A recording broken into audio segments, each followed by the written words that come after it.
Crunchy અને crispy ખાવામાં એકદમ ટેસ્ટી સમોસા બનાવવા માટે સૌપ્રથમ તો લઈ લીધા બટેટાને બાફી લીધા છે અને બાફીને કરી નાખ્યા છે કટકા.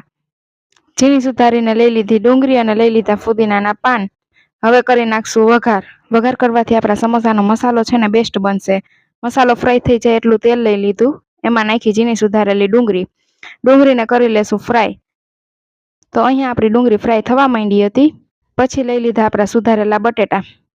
હવે આપણે બટેટામાં જ મસાલો એડ કરી દઈશું. લસણ આદુની પેસ્ટ, તીખાસ માટે લાલ મરચું પાવડર, ધાણા જીરું પાવડર, નમક સ્વાદ અનુસાર અને ઝીણા સુધારેલા ફુદીનાના પાન એડ કરી દીધા અને ઝીણી સુધારેલી ધાણા ભાજી.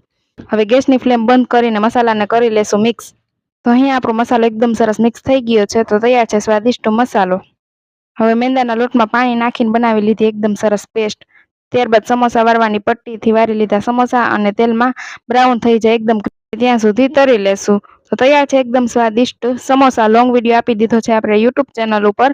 અને આ સમોસાની રેસીપી ગમી હોય તો રેસીપીને કરી દેજો લાઈક, શેર અને ચેનલને સબસ્ક્રાઈબ.